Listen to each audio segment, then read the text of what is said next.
me ha correspondido la conferencia Predicción y Prevención de las Complicaciones del Embarazo. Lo primero es que nuestro trabajo es obviamente evitar tragedias. La pregunta es si nosotros podemos evitarlas, si tenemos como predecir que una señora o un bebé se nos va a morir y si tenemos lo más importante, no solamente cómo predecirlas, sino cómo prevenirlas. Y la respuesta de antemano es sí, tenemos muchas herramientas para tal fin. Arranquemos con una de las complicaciones más frecuentes, como es el parto pretérmino. Claramente la cervicometría, la medición del cuello del útero por vía transvaginal es la herramienta más utilizada y como les voy a mostrar a través de las siguientes diapositivas, les voy a argumentar por qué esa herramienta debe ser introducida en la práctica diaria tradicional. ¿Algo pasó? Gracias.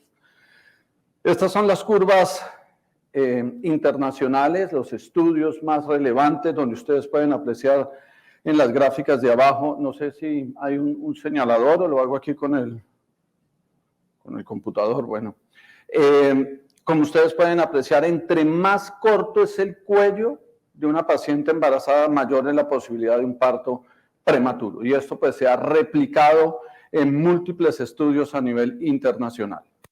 En estas curvas vemos cómo, resumiendo en un metaanálisis, la sensibilidad de tales estudios nos permite decir que alcanza un 32% la cervicometría para diagnóstico de parto prematuro antes de semana 37. La especificidad es del 90% y el likelihood ratio es de 4.9. Eso quiere decir, esta diapositiva en resumen, que nosotros, si bien no estamos en capacidad de predecir todos los partos prematuros, sí estamos en capacidad de predecir la gran mayoría de ellos.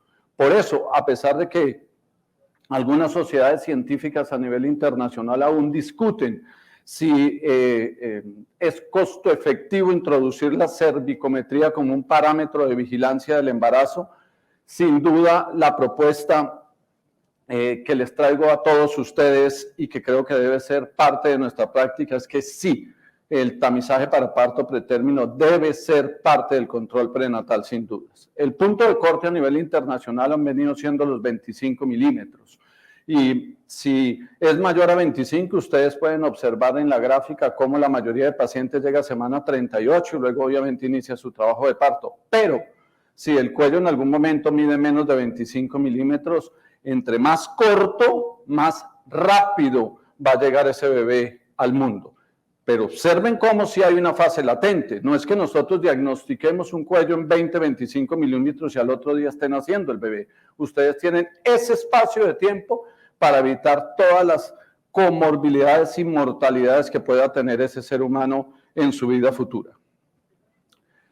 La siguiente pregunta es si hay suficiente evidencia comparando esta herramienta con otras muchas actividades de nuestra práctica y si eso lo haría aún más costo efectiva, y sin duda la respuesta es sí. Si nosotros comparamos cuántas pacientes necesitan ser tamizadas para prevenir un parto prematuro en comparación, por ejemplo, a lo que hace el doctor Sanabria, tomar citologías para detección de cáncer cervical, no le va tan bien al doctor Sanabria. Una de cada 1.140 citologías son necesarias para identificar un cáncer cervical.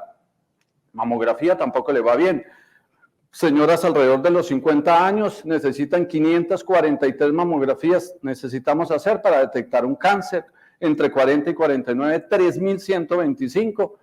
Los que nos tomamos antígeno prostático, los mayores de 50, uno en 1.254 casos para detectar un solo cáncer, y vean cómo la cervicometría, los obstetras vamos en la delantera, apenas una en 357 cervicometrías para detectar un parto prematuro. Pero si le apunto al bebé, el bebé, como pueden observar, tiene una posibilidad de morbilidad y mortalidad.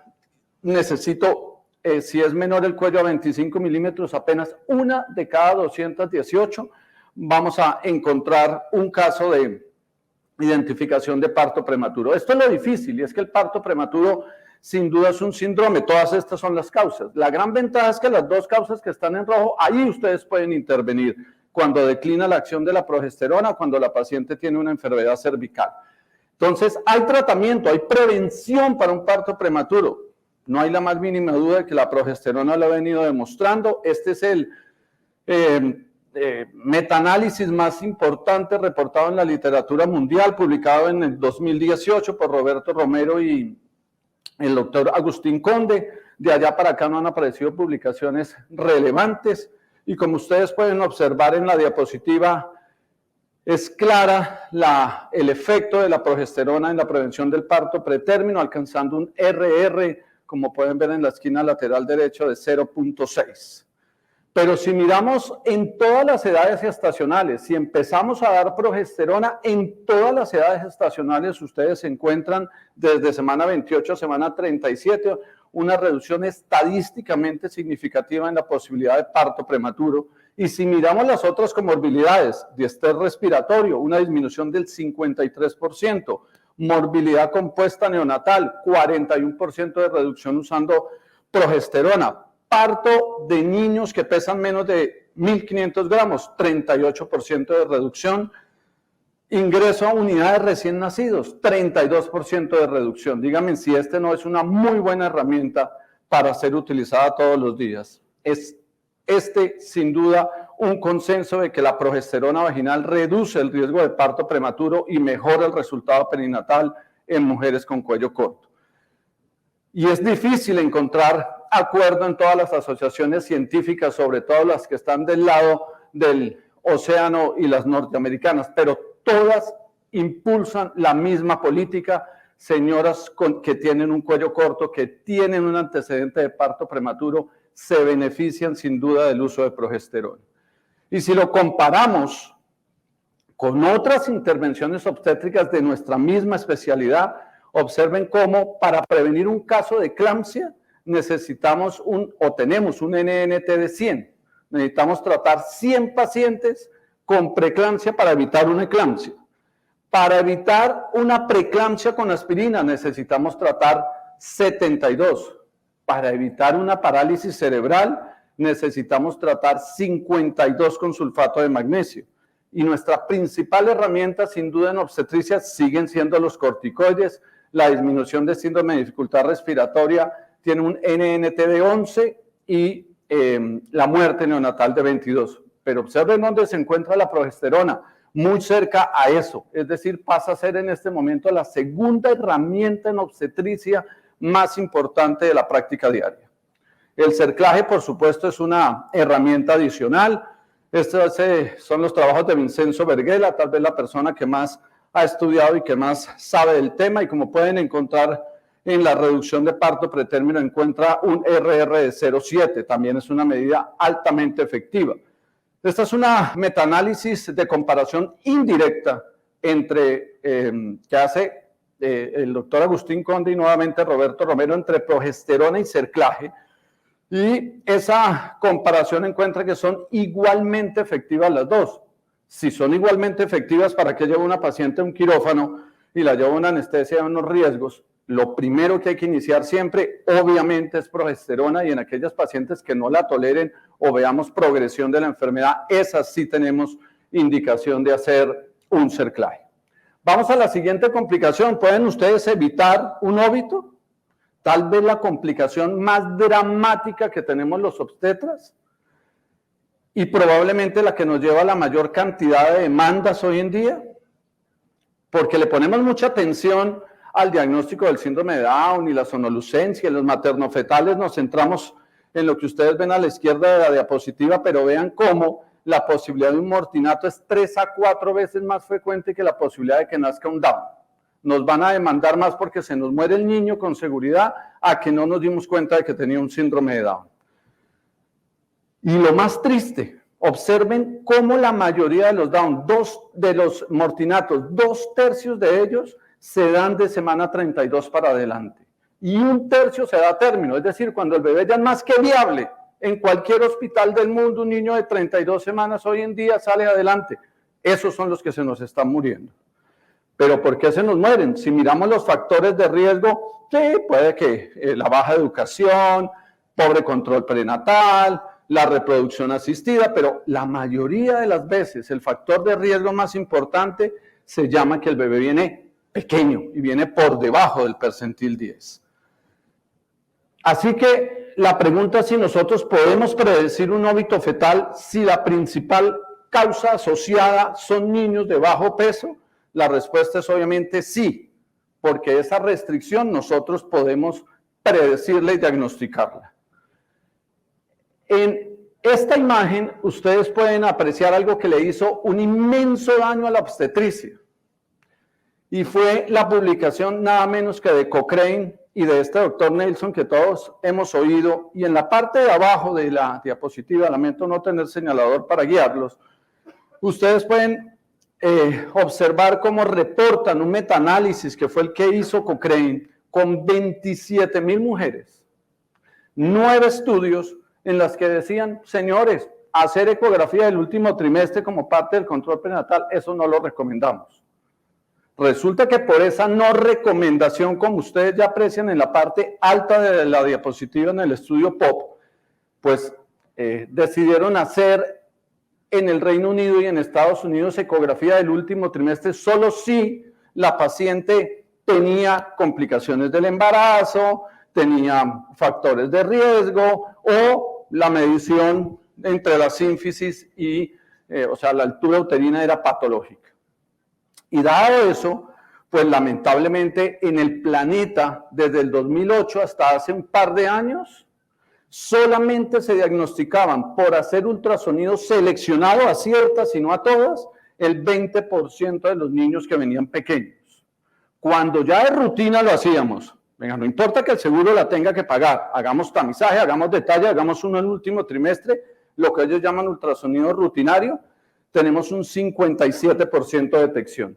Pero podemos ir más atrás y claramente si nosotros hacemos un Doppler de arterias uterinas en semana 23, vamos a detectar el 70% de los pequeños para la edad gestacional. Y otra conclusión muy importante del estudio POP es esta, el Doppler de la arteria umbilical. Pero si miran la gráfica, lo que va más a la derecha, o sea, lo que mejor predice que ese bebé se va a quedar pequeño es el seguimiento. La caída en el crecimiento de la circunferencia abdominal y del peso, que gracias a Dios el doctor Figueras y Gratacós decidieron incluirlos dentro de los criterios de diagnóstico de restricción de crecimiento intrauterino actuales. Así que el tamizaje para detectar un potencial óbito tiene que ser un modelo multimodal, como lo sugiere la parte inferior, con una tasa de falsos positivos del 10%, logramos una detección casi del 60%, uniendo la biometría, el Doppler de la arteria y obviamente los analitos, el factor de crecimiento placentario. Podemos prevenirlo, porque predecirlo ya vimos que se puede, 70% o más, pero podemos prevenirlo, la respuesta también es sí. Esta es una imagen que muestra cuándo, de acuerdo a la edad gestacional y la edad de las mamás, se mueren más los bebés. Y si ustedes observan la gráfica en semana 38, miren la línea roja, las señoras de 40 años que hacen de 38 para adelante, el disparo es inmenso hacia arriba, pero si miramos las de 35 a 39 también. Claramente, la pregunta es si los que dijeron que el embarazo en la especie humana dura 40 semanas tenían razón. Y por eso esta regla, la regla de Mortinato y 39 semanas, ¿es realidad o no? Yo diría que la verdad es que sí, porque a medida que aumenta la edad gestacional desde 35 semanas, la tasa de mortalidad también se dispara. Y si bien es cierto que tener un bebé que nace a las 38 semanas le dio al doctor Olivos por sacarlo, oiga Olivos, pero es que se sacan a las 39, pues en últimas termina, como lo dice el análisis de estos señores, con algo de morbilidad respiratoria, pero termina sobreviviendo. Y no hay que dejarnos presionar por las empresas de medicina prepagada, los auditores y los administradores hospitalarios de que sáquelo a las 39. Eso es solo la recomendación de 39 para embarazos de bajo riesgo y pacientes no complicadas. Si la paciente ya tiene 38 años, hágale un favor con la diapositiva que les acabo de mostrar antes, desembarácela. Y los percentiles, ¿cuáles son los percentiles? La gráfica de la derecha a su imagen muestra cuáles son los percentiles de peso antenatales e intraparto donde más se mueren los niños. Y vean que la gráfica es muy clara. Por debajo del percentil 20, ese niño, tanto antenatal como intraparto, tiene más riesgo de morirse. Es que la reserva de oxígeno de esa placenta, si el bebé está en el percentil 5 o 10, es prácticamente cero. ¿Deberíamos operarlas a todas? Probablemente la respuesta, según este análisis, es sí. Y vuelve y se eleva, obviamente, cuando pasan de percentil 90, porque esa señora o ese bebé mejor, con seguridad tiene una diabetes gestacional. ¿Es peligroso el parto? Vean lo peligroso que es el parto. El cuadradito marca la posibilidad de muerte durante el trabajo de parto en el Reino Unido. Y si ustedes trazan una línea hacia donde da la edad, el bebé tiene el mismo riesgo de morirse el día del parto en el Reino Unido que si tiene 92 años, una persona. Pero si se van a la de arriba, que es el triángulo, que es la posibilidad de que un niño se muera en los Estados Unidos, ustedes pueden apreciar cómo, ni siquiera aparece en la gráfica, más o menos uno tiene el riesgo de morirse el día del parto en Estados Unidos como si tuviera unos 156 años. O sea, el parto es definitivamente un evento peligroso. Esto fue algo que escandalizó a los holandeses. El Periestat del 2004. En ese estudio ellos estaban 4 veces por encima en el 2004 en mortalidad materna y en muertes neonatales. ¿Dónde parían las holandesas? En la casa. ¿Con quién? Con la partera. Y cambiaron. Se despertaron. Y vean dónde están 11 años después, en el 2015, mejor que los escandinavos. ¿Cómo? Incrementando sus tasas de inducción. Ya nadie va a la semana 42. Los que han revisado esos estudios saben que la inducción del parto en el momento ideal, 38 a 39 semanas, también disminuye las tasas de cesárea y claramente disminuye la mortalidad materna. Entonces, la pregunta de todo buen obstetra, y es la que ustedes deben hacerse frente a cada paciente cada vez que la atienden, es lo que se pregunta este bebé: ¿dónde está mejor? ¿Estoy mejor adentro o estoy mejor afuera? Y esa respuesta probablemente de ella depende de la vida de ese bebé. Ahora, vamos a preeclampsia. ¿Podemos predecirla? Sin duda la respuesta de antemano también es sí, pero no podemos predecirla como lo dice Nice o Acock, que se basan solamente en la historia materna y factores de riesgo. Vean lo triste que es esto. Si vamos a ACOG, para una tasa de detección del 90%, todo el mundo diría, pero detectan el 90% los americanos. Sí, pero vean la tasa de falsos positivos, 65% solo basados en edad, en historia materna. Y si vamos a NICE, logran un 40% de detección con un 10% de falsos positivos. Aceptable, pero esa no es la solución. La solución la trazó la Fetal Medicine Foundation hace unos buenos años, desde el año 91. Don Kypros Nicolaides trabajó en esto que muchos de nosotros conocemos. Algunos factores de riesgo maternos, los que tienen en la imagen, más el Doppler de arterias uterinas, más la tensión arterial media, más los analitos en sangre, permiten una tasa de detección de preeclampsia antes de semana 34 del 90% y de semana 37 del 75%. Es decir, son muy buenas cifras. Entonces, la conclusión, este es un análisis de la doctora Liona Pum, es que el triple test de la Fundación para la Medicina Fetal es superior a las recomendaciones de ACOG y de NICE en detección de preeclampsia y que aplicaba a múltiples poblaciones, como lo pueden ver, este fue el estudio asiático de ella, son completamente aplicables. El uso entonces continuado de los factores de riesgo para identificación de preeclampsia en el cuidado rutinario de la salud de nuestros pacientes debe ser completamente reevaluado. Ahora bien, hace poco en nuestro grupo de medicina materno-fetal discutíamos sobre qué analito debíamos poner, la beta libre sin duda, pero utilizábamos el factor de crecimiento placentario, la proteína plasmática asociada al embarazo. Y salió esta publicación y nos la mandamos todos en el WhatsApp y dijimos, pero esa curva muestra lo mismo, son completamente equivalentes. Inmediatamente salió Kypros hace un mes, Nicolaides, y la Fundación para la Medicina para el Fetal para decir, no señores, no son equivalentes. Como ustedes ven en el lado derecho, cuáles son las implicaciones clínicas de este trabajo, es que el factor de crecimiento placentario es mejor que la proteína plasmática asociada al embarazo en la predicción de restricción de crecimiento intrauterino, principalmente porque cuando esos casos se asocian a preeclampsia. Y desde el punto de vista de costo-efectividad, también el factor de crecimiento placentario es necesario y deberíamos hacer los 3 analitos cuando se puede. Y si en su hospital no hay dinero, entonces no hagan la papa, hacen solamente el factor de crecimiento placentario que les detecta mejor restricción. Y lo que le decimos a todos residentes, está chiquito, pilas con la mamá que le va a hacer una preeclampsia, este lo detecta mejor. ¿Cuántos pacientes? Lo mismo, como les decía, si hacemos tamización para preeclampsia, nosotros tenemos para todos los tipos de preeclampsia 1 en cada 143 tamizajes de predicción de preeclampsia para, obviamente, detectar un caso real de preeclampsia. Pero si lo miran con el resto, una colonoscopia para cáncer de seno, necesitamos 800, para cáncer de colon necesitamos 871, para cáncer de seno 377. De nuevo, los obstetras vamos por buen camino en el sentido de que nuestros métodos comparativamente con otras especialidades sí son buenos, obsérvenlos, hay que hacerlos. ¿Podemos prevenirla? Claro que podemos prevenir preeclampsia.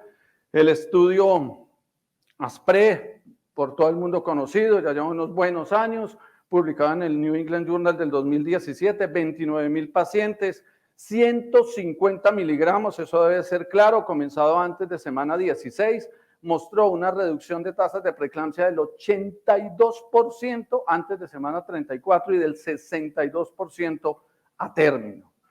Estos son los NNT, que por motivos del tiempo los voy a pasar, pero la aspirina no solamente previene la preeclampsia, la aspirina demora la aparición y disminuye la severidad, como lo mostró este estudio del Guion-Apun. Vean que en todas las edades gestacionales, miren ahí el rojo, la preeclampsia pretérmino, como muchas la aspirina lo que logró fue que fuera una preeclampsia a término. Es diferente sacar uno de 37, 38, sacar uno de 32, obviamente. ¿Quiénes no le responden a la aspirina? Hace 2 meses atrás, nuevamente, el doctor Martínez Portilla, aquí muy amigo de mi doctor Carrillo, con el doctor Chen y la doctora Guion-Apun, demostraron cómo pacientes hipertensas crónicas tienen 0 beneficio de protección con preeclampsia. Y si uno tiene un factor de crecimiento placentario abajo de 0,7, debe advertirle a esa paciente que tampoco la aspirina le va a servir. Y lo más grave, si el reporte del doctor Herrera les dice el riesgo de preeclampsia es de 1 hasta 50, en ese rango tampoco le va a servir la aspirina. Ahí vamos a ver qué dice ahora mi doctor Carrillo con estatinas, pero yo me voy a ir por este lado, una revisión sistemática, un metaanálisis de hace par de meses atrás, heparina de bajo peso molecular, y si ustedes observan las dos imágenes, tanto para preeclampsia como para prevención de niños de bajo peso al nacer, estadísticamente es significativa. Y para mi doctor Camilo Rodríguez, que le gusta a veces la enoxaparina, la dalteparina, no hay discusión, cualquiera de las dos le sirve, como muestra la imagen inferior. Tal vez la heparina, sea la solución para esos casos que les mostraba de no respuesta. Última parte, ya voy a terminar, y es si podemos predecir la colestasis del embarazo. Esa colestasis todos hemos leído, que da obviamente prurito, que lleva a las pacientes a estas lesiones dermatológicas por rasquiña y que se debe a la elevación de ácidos biliares. ¿A qué se asocia esa colestasis? A un incremento en riesgos, óbito fetal, parto prematuro y admisión a la unidad de cuidado intensivo neonatal. ¿Tenemos algún test que sirve para decir esta señora se va a complicar con esa colestasis, sí o no? Y todos dirían, sí, claro, doctor Quijano, tómele transaminasas, si se encuentra bien altica, si se le siguen subiendo, eso le va a decir que esa señora se va a complicar. No, señores. Esta publicación nuevamente de abril de este año hizo una completa reevaluación del tema y lo que hay que medir se llaman ácidos biliares. En la Fundación Santa Fe hice la tarea, los tomamos juiciosos, pacientes particulares vale como 280,000 pesos el examen. ¿Cuál es el rango? 19 micromoles por litro.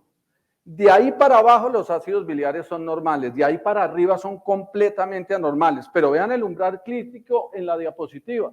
es cuando estamos por encima de 40. La mayoría, que son los puntos azules, de casos severos de colestasis, se da cuando los ácidos biliares están por encima de 40. Ojo con esas pacientes. ¿Cuándo se deben tomar? Idealmente se deben tomar de manera postprandial, como lo muestra aquí la diapositiva. Fíjense que cuando están en ayunas, la sensibilidad no es tan buena como cuando los tomamos entre 20 minutos a 1 hora después de comer. Entonces no hay que gastarle dinero a la señora.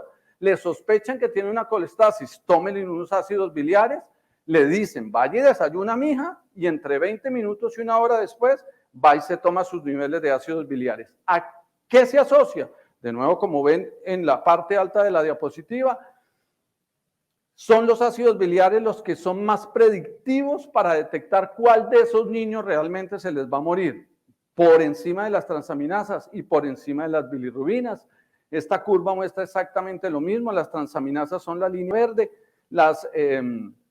los ácidos biliares es la línea roja. Vean cómo está en 0.8 en la curva ROC. Claramente, entonces, son los ácidos biliares los que les predicen la potencial mortalidad de esas mamás con colestasis. Y observen el nivel.